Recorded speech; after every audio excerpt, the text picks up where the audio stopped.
Raiden Roasters Mafia. Oke, hai minasan domo, kembali lagi di channel Kaino Nihongo.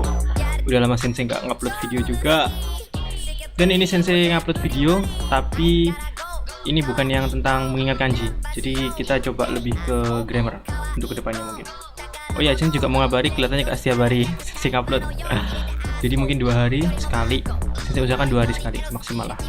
Oke, materi yang mau Sensei bahas kali ini itu namanya kelompok kata dalam bahasa Jepang. Kelompok kata kerja dalam bahasa Jepang. Jadi, kelompok kata kerja dalam bahasa Jepang itu ada 3. Nih, kelompok kata kerja dalam bahasa Jepang itu kayak gimana Sensei?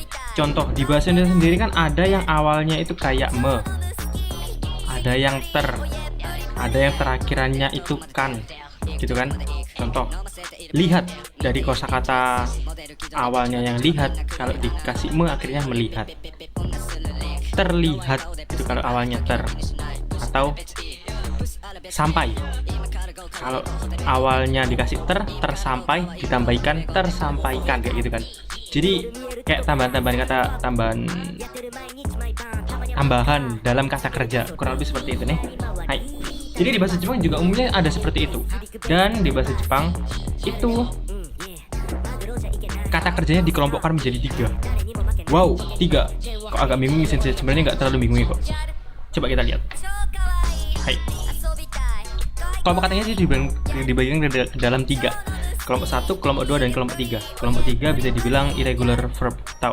Irregular verb. Jadi kayak kosakata tidak beraturan. Dan cuma 2 itu. Kita bahas dulu.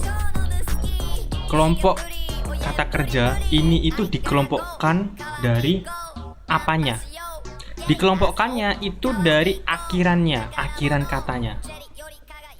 Oke, dari akhiran kata. Contoh, dalam bahasa Jepang ini, mau Sensei kelihatan ya, ada warna kuning. Ada yang namanya bahasa Jepangnya itu kau, yang artinya membeli. Oke. Belakangnya itu kan dia u, vokal plus u. Kok agak bingung Sensei? Diperhatikan aja dulu. Kau membeli. Dia belakangnya itu u. Berarti dia masuk kelompok kerja kelompok 1. Kemudian ada yang belakangnya itu aru belakangnya. Contoh suwaru, sawaru. Ini suwaru ini yang Sensei mau highlight yang artinya duduk. Kalau sawaru itu artinya memegang. Sawaru, memegang. Oke, itu masuk kelompok kata kerja 1, kelompok 1. Terus ada uru. Ini dia malah langsung uru. Gitu. Artinya menjual. Ada oru. So, jadi gini, kelompok kata kerja gini. Wow, ada banyak Sensei. Apakah ini perlu diingat semua? Sebelum Sensei jawab pertanyaan itu, kita lanjut ke kelompok kedua dulu. Di kelompok 2 itu cuman ada yang belakangnya iru sama eru. Iru sama eru. Contoh, miru, kita udah belajar kan miru, atau mimas, melihat. Dia masuk kelompok kata kerja 2. Ada okiru, dekiru, iru. Terus ada ya kelompok kata kerja yang kedua, itu yang belakangnya eru. Jadi cuma 2 ya. Iru, soreto, eru. Yang artinya eru itu contohnya taberu atau tabemas. Taberu. Kok ada taberu, ada tabemas Sensei? Sebelumnya Sensei udah jelasin tuh tentang kata kerja mas sama kata kerja bentuk kamus atau kata kerja kasual biasa. Jadi cuman ya kurang lebih induk kata ya yang Sensei sebelumnya jelasin itu ke Melati-chan sama Mawar-chan. Hai. Taberu, makan. Contoh lainnya, neru. Neru. Neru, tidur, kesukaan kita. Rebahan. Kotaeru, menjawab. Osieru. Jadi yang belakangnya eru dan belakangnya iru itu kelompok kata kerja 2. Selain itu, ini tips dari Sensei, cara mengingatkan. Semua kata kerja dalam bahasa Jepang itu masuk kelompok 1, kecuali yang belakangnya iru dan eru. Itu aja. Jadi tips gampangnya itu. Semua kata kerja itu masuk kelompok kata kerja 1, kecuali yang belakangnya iru dan eru. Dia masuk kelompok kata kerja 2. Oke. Terus ada lagi terakhir irregular verb. Dia juga cuma ada dua, jadi ngingetnya nggak usah ngel-ngel. Yaitu kuru dan suru. Nggak ada lagi. Kuru dan suru. Dia masuk irregular verb. Well, karena dia itu kadang katanya ganti-ganti. Contoh nih. Kita ke kelompok kerja 1. Ini kasih contoh. Suwaru deh, suwaru. Minasang coba lihat suwaru, duduk. Kalau kita rubah dia ke dalam bentuk T, kita rubah dia ke dalam bentuk T, itu jadinya suwate. Nggak beda jauh kan? Nggak beda jauh. Kalau kita ke kelompok kata kerja 2 taberu, kita rubah ke dalam bentuk T, dia jadi tabete. Taberu jadi tabete. Oke. Sini nggak ngasih ilustrasi ya, kak bingung gomeng-gomeng. Jadi fokus minasang, fokus. Oke. Terus kalau kuru sama suru, dia beneran beda. Contoh kuru, kalau dibuat jadi bentuk T, dia jadi koi. Wow, agak beda.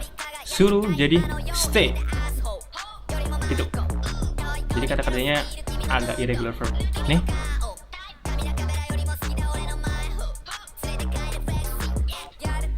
Sensei ambilnya ini dari mana referensinya? Sensei ambilnya dari sini. Minasang kalau tahu, WKWK Japan. WKWKJapan.com. Ini ambil dari sini.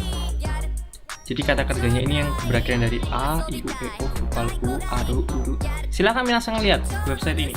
Sensei jujur waktu belajar bahasa Jepang pertama itu dari website ini juga, dan banyak pelajaran dari awal beginner banget sampai intermediate ada di sini dan dijelaskan secara gamblang. Dusuk minasang lihat. Nanti Sensei kasih referensinya juga. Sensei kasih link di deskripsinya. Oke. Hai, pertama itu aja dulu yang mau Sensei bahas.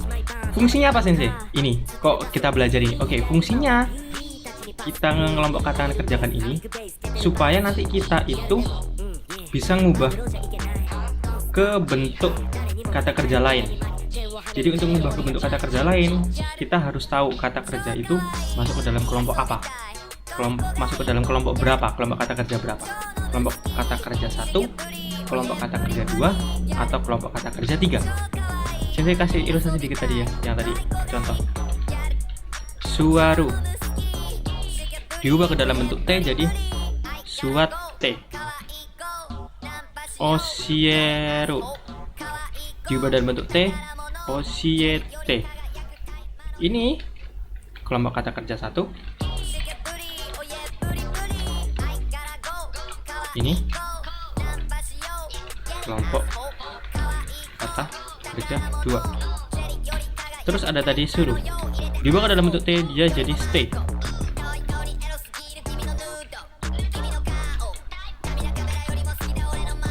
Hai.